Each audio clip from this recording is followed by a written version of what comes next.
1 ಬಾಗೂರು ಸಮಸ್ಯೆ ಓಟ್ ಕೇಳಕ್ ಹೋಯ್ತಿದ್ರ ನೀವು ಅಲ್ವಾ?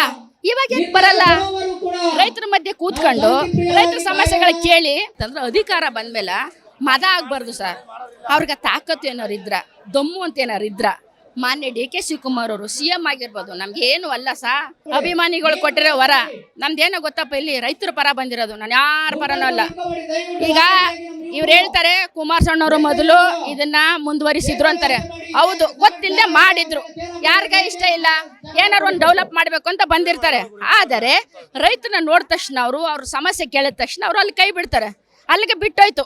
ಅವರು ಕೇಂದ್ರ ಸಚಿವರಾಗಿ ಅವ್ರ ಡ್ಯಾಡಿ ಬಂದು ಪ್ರಧಾನಿಯಾಗಿ ಅವರು 4-5 ಸತಿ MLA ಮುಖ್ಯಮಂತ್ರಿ ಎಲ್ಲ ಆದವ್ರಿಗೆ ಬುದ್ಧಿ ಇಲ್ವಾ? ಬಿಟ್ಟರು. ಅವರು ಅಲ್ಲಿ ನಿಲ್ಲಿಸ್ಬೇಕಾಯ್ತು. ಯಾರು? ನಮ್ಮ ಮಾನ್ಯ DK ಶಿವಕುಮಾರ್ ಅವರು. ಇವಾಗ ಏನು ಮಾಡ್ತಾ ಇದ್ದಾರೆ ಅಂದರೆ ಸ್ಕ್ವಯರ್ ಫೀಟು ಎಷ್ಟು ಕೇಳ್ತಾ ಇದ್ದಾರೆ? ಈಗ 1 ಎಕರೆ ಬಂದು 22 ಕೋಟಿ ಕೊಡ್ತಾರೆ.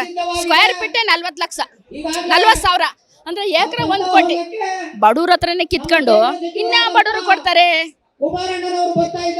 ಇದನ್ನ ಇವ್ರ ಹತ್ರ ಕಿತ್ಕೊಂಡು ಇನ್ಯಾರು ಕೊಡ್ತಾರೆ. ನಾನೇನನ್ನೋದು ಗೊತ್ತಾ? ನೀವು ಸ್ಮಾರ್ಟ್ ಸಿಟಿ ಮಾಡ್ಬೇಕಾ? ಬನ್ನಿ ಉತ್ತರ ಕರ್ನಾಟಕ, ಬನ್ನಿ ಸ್ಮಾರ್ಟ್ ಸಿಟಿ ಮಾಡಿ. ಬನ್ನಿ ಚಾಮರಾಜನಗರಕ್ಕೆ ಸ್ಮಾರ್ಟ್ ಸಿಟಿ ಮಾಡಿ. ಬನ್ನಿ ಮಲೆ ಮಹದೇಶ್ವರ ಬೆಟ್ಟದ ಕಡೆ ಅಲ್ಲೇ ಬನ್ನಿ. ಇಲ್ಲೇ ಯಾಕೆ ಮಾಡ್ತಾ ಇದ್ದೀರಿ? ಇಲ್ಲಿ ಏನಾದ್ರು ಕಾಂಕ್ರೀಟ್ ಮಾಡ್ಬಿಟ್ರ ಜಮೀನ ಕುಡಿಯೋ ನೀರು ತೊಂದರೆ ಆಗ್ಬಿಡುತ್ತೆ. ಜಲಕ್ಕೆ ಕಣ್ಣು ಮುಚ್ಕತ್ತದೆ. ಜಲ ಬರ್ತಾ ಇದೆಯಲ್ಲ ಸರ್, ಇವತ್ತೇನೋ ಚೆನ್ನಾಗ್ ಬಂದಿದೆ ಜಲ, ಆಮೇಲೆ ಏನಾಯ್ತದೆ ಜಲ ಮುಚ್ಕತ್ತದೆ. ಹಾಗೆ ಸ್ಮಾರ್ಟ್ ಸಿಟಿ ಮಾಡ್ತೀರಿ, ಅವಾಗ ಜನಕ್ಕೆ ನೀರು ಕುಡಿಯೋಕ್ಕೆ ತೊಂದರೆ ಆಗ್ಬಿಡ್ತದೆ. ಹಾಗಾಗಿ ನಾನು ಹೇಳೋದೇನಂದ್ರೆ ಮಾನ್ಯ DK ಶಿವಕುಮಾರ್ ಅವ್ರಿಗೆ 1 ಬಾಗೂರು ಸಮಸ್ಯೆ ಓಟ್ ಕೇಳಕ್ ಹೋಯ್ತಿದ್ರ ನೀವು ಅಲ್ವಾ? ಇವಾಗ ಯಾಕೆ ಬರಲ್ಲ? ರೈತರ ಮಧ್ಯೆ ಕೂತ್ಕೊಂಡು ರೈತರ ಸಮಸ್ಯೆಗಳ ಕೇಳಿ 100 ಜನಲ್ಲಿ 90 ಜನ ಬೇಡ ಅಂದ್ರ ಬೇಡ, ಇನ್ನೊಬ್ಬ ಬೇಕು ಅಂದ್ರೆ ಇಲ್ಲ. 100 ಜನಲ್ಲಿ 90 ಜನ ಬೇಡ, ಕೈ ಬಿಡ್ಬೇಕು ತಾನೆ. ಯಾರು ದುಡ್ಡು ಇಸ್ಕತ್ತ ಇಲ್ಲ ಇಲ್ಲಿ ರೈತರು ಅಲ್ಲ. ಇವತ್ತು ಜಮೀನ್ ಬಿಟ್ಕೊಟ್ಬಿಟ್ರಿ ಇವರೆಲ್ಲ. ಅವ್ರ ಊಟ ಇಲ್ಲಿ ಒಂದು ಜಗನ್ ಮರ ಬೆಳಿಬೇಕಾದ್ರೆ 7 ವರ್ಷ ಬರ್ಬೇಕು, 7 ವರ್ಷ ಕಾಯ್ಬೇಕು. ಇವ್ರು ಅದೆಲ್ಲೋ ಏನು ಗಿಡಗಳು ನೆಡಬೇಕು ಅಂತ ಅವ್ರ. ಇದನ್ನೇ ನೀನು ತರದು ಬಿಟ್ಟು ಚೆನ್ನಾಗಿರೋ ದೊಡ್ಡ ಮನ್ಸನ್ನ ಸಾಯಿಸ್ಬಿಟ್ಟು ಚಿಕ್ಕ ಪಾಪಗೆ ಹೋಗಿ ನೀರ್ ಹೇಳಕ್ ಹೋಗ್ತಿದೆ ಅಲ್ಲ. ಅದ್ ಯಾವ ಗ್ಯಾರಂಟಿ ನೀನು ಸೊಸೆನೆ ಬೆಳೆಸ್ತೀಯ ಅಂತ?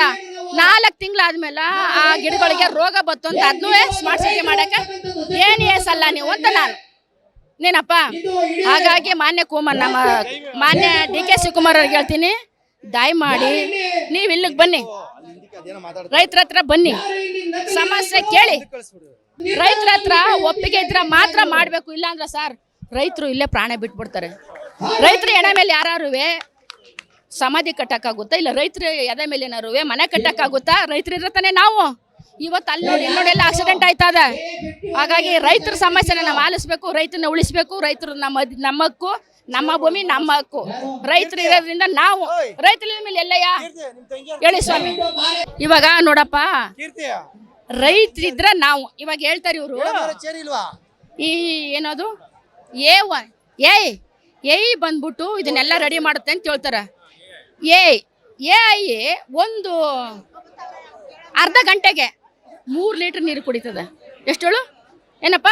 3 ಲೀಟರ್ ನೀರು ಕುಡಿತದ. ಅಂಥದ್ದು 10 ಗಂಟೆ ಟೈಮು ನೀವು ವರ್ಕ್ ಮಾಡಿ ಪ್ರಶ್ನೆ ಕೇಳಿದ್ರೆ ಒಂದು ಪ್ರಶ್ನೆಗೆ 2 ಲೀಟ್ರ್ ಅನ್ಕಪ್ಪ. ಒಂದು ಪ್ರಶ್ನೆಗೆ 2 ಲೀಟ್ರ್ ಅಂದ್ರೆ 10 ಪ್ರಶ್ನೆಗೆ ಎಷ್ಟು ಲೀಟ್ರ್ ನೀರು ಕುಡಿತು. ಹಾಗಾಗಿ ಇಲ್ಲಿ ಜಲ ಇದೆ. ಜಲನೆಲ್ಲ ಬತ್ತಿ ಹೋದ್ಮೇಲೆ ನೀನೇನು ಪ್ರಶ್ನೆ ಮಾಡ್ತೀಯಪ್ಪ? ಆಮೇಲೆ ಹೇಳಪ್ಪ, ನೀ ಸ್ಮಾರ್ಟ್ ಇದೆಲ್ಲ ಕಾಂಕ್ರೀಟ್ ಮಾಡಿದ್ಮೇಲೆ ನೋಡಿ ನಮ್ಮ ಹಳ್ಳಿಗೆ ಬನ್ನಿ, ನೀವು ಎಷ್ಟಾರ ಮಳೆವಿಲ್ಲಿ ಬೆಳಗಿದ್ದು ಓಡಾಡ್ಬೋದು. ಅದೇ ನೀವು ಬೆಂಗಳೂರಲ್ಲಿ ಓಡಾಡೋಕ್ಕಾಗದ? ಇದೇ ಬಿಡದಿ ಪಾಪ ರೈತರಿದ್ದಾರೆ. ಆಮೇಲೆ ಚೆನ್ನಾಗಿದೆ ನೋಡೋಕ್ಕೆ, ಎಷ್ಟು ಚೆನ್ನಾಗಿದೆ ಅಂತಂದ್ರೆ ಹಸಿರು. ಈಗ ನೋಡಿ ನಾನು ಹಸಿರು ಹುಲ್ಲಿ ಹಾಕೋದಕ್ಕೆ ನಾನು ಎಷ್ಟು ಚೆನ್ನಾಗಿ ಕಾಣ್ತೀನಿ ರೈತರ ಮಗಳಂತ. ಅದೇ ತೆಗೆದು ಬಿಟ್ರೆ ನಾನು ಯಾವ ರೈತರ ಮಗಳಲ್ಲ, ಒಂದು ಸಾಮಾನ್ಯದ ಮಹಿಳೆ. ಹಾಗೆ ಇದಕ್ಕೊಂದು ಬೆಲೆ ಇದೆ, ಸಾಲ್ಗೊಂದು ಬೆಲೆ ಇದೆ, ಭೂಮಿಗೊಂದು ಬೆಲೆ ಇದೆ, ಹಸಿರಿಗೊಂದು ಬೆಲೆ ಇದೆ. ನಾವು ಬೆಳಗ್ಗೆದ್ದು ಗ್ರೀನರಿ ನೋಡಿಲ್ಲ ಅಂದರೆ ಕಣ್ಗಳು ಕಾಣಲ್ವಂತೆ. ನೀನು ಗ್ರೀನರಿನೇ ಮುಚ್ಚಿದ ಮೇಲೆ ಕಣ್ಣೆಲ್ಲಿ ಕಾಣ್ತೀಯಪ್ಪ? ಮಾನ್ಯ DK ಶಿವಕುಮಾರ್ಗೆ ಹೇಳೋದೇನಂತಂದ್ರೆ ಅಧಿಕಾರ ಬಂದ್ಮೇಲೆ ಮದ ಆಗ್ಬಾರ್ದು ಸರ್. ಅವ್ರಿಗೆ ತಾಕತ್ತು ಏನಾರು ಇದ್ರ, ದಮ್ಮು ಅಂತ ಏನಾರು ಇದ್ರ ಮಾನ್ಯ DK ಶಿವಕುಮಾರ್ ಅವರು CM ಆಗಿರ್ಬೋದು. ನಮ್ಗೆ ಏನು ಅಲ್ಲ ಸಾ. ಇವತ್ತು ನಾನು ಇಷ್ಟು ಹೋರಾಟ ಮಾಡಿದ್ದೀನಿ, ಪಬ್ಲಿಕಲ್ಲಿ ಹೇಳ್ತೀನಿ. MLA ಹತ್ರ, CM ಹತ್ರ, MP ಹತ್ರ ಹೋಗಿ ಸ್ವಾಮಿ ನನ್ಗೊಂದು 10 ಪೈಸೆ ಕೊಡಿ, ಒಂದಷ್ಟು ಭೂಮಿ ಕೊಡಿ ಅಂತ ಕೇಳಿಲ್ಲ. ನಮ್ಮ ಭಗವಂತ ಚೆನ್ನಾಗಿಟ್ಟವನೆ. ಅದಕ್ಕೆ ನಾನು ಧೈರ್ಯವಾಗಿ ಹೇಳ್ತಿದ್ದೀನಿ, ಮಾನ್ಯ DK ಶಿವಕುಮಾರ್ನ ಬನ್ನಿ, ನಿಮ್ ತಾಕತ್ತಿದ್ರೆ ಬನ್ನಿ, ಇಲ್ಲಿ ಕೂತ್ಕ ಮಾತಾಡೋಣ ಅಂತ ಹೇಳಕ್ ಇಷ್ಟಪಡ್ತೀನಿ.